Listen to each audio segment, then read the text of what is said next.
Hello and welcome everyone. I'm Mayank Gupta from IIT Delhi, and today we have a guest in the studio, all the way from Switzerland. Why did you come all the way to India to promote the St Gallen Symposium? I mean, what is it? Okay, so the St Gallen Symposium is a global conference at the University of St Gallen in Switzerland. And every year we invite 100 of the most talented and promising students from around the world to join us at our conference. So the main goal of our conference is to bring together two generations.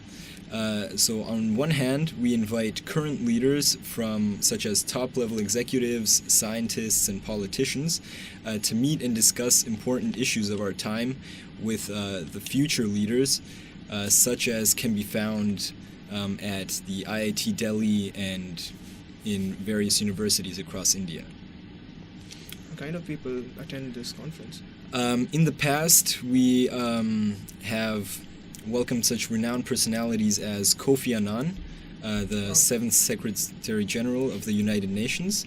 We have had Jack Ma, CEO and founder of Alibaba, and Christine Lagarde from the International Monetary Fund. Oh, that is impressive. Wow. So, what is this year's topic then? This year's topic is the dilemma of disruption.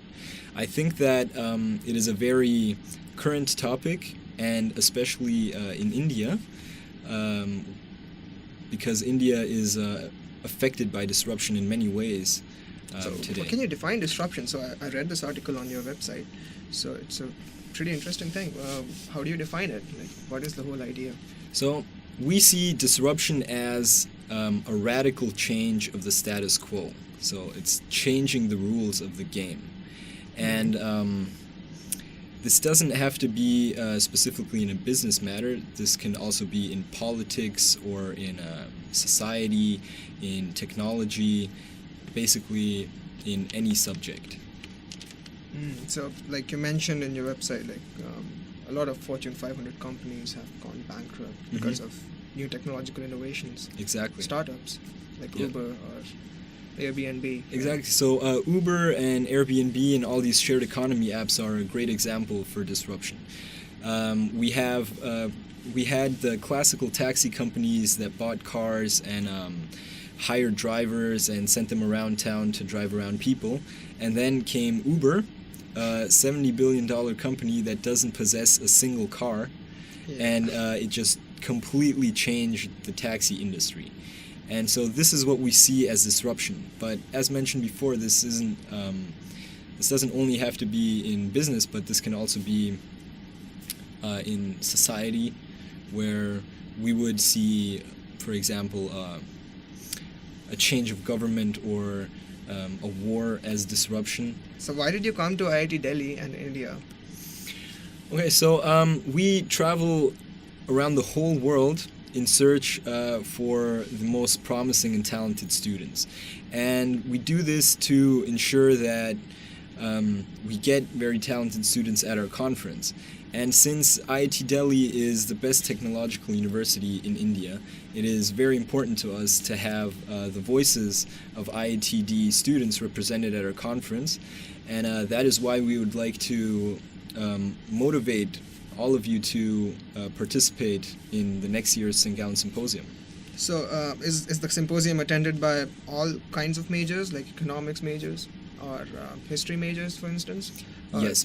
So would you be expecting a professional perspective on the problem then, like from an engineer's perspective?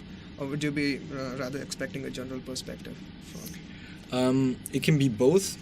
It can be indigenous or external perspective, and all disciplines are welcome. The only criteria that we have regarding the subject is that it is only for graduate and postgraduate students. So undergraduate students are not eligible for the St. Gallen Symposium. Okay, and what is the application procedure then? Okay, so to be a part of the next St. Gallen Symposium, you will have to write an essay. The essay question is, breaking the status quo, what is your disruptive idea? And You will have to write an essay in English language with the maximum of 2,100 words and submit it by February 1st to our website. And then we choose the 100 best essays that we receive and invite them to an all-expenses-covered participation at the St Gallen Symposium. This includes the flight to Switzerland and from Switzerland. This includes accommodation during the symposium, as well as food during the symposium. And on top of that, the 6 best essays will get to the chance to present their ideas in front of the whole symposium. And last but not least, the 3 winners will share a prize money of 20,000 Swiss francs. And you'll find a link in the description. That is awesome. It was nice to have you here then. Yeah, thank you very much, Mike.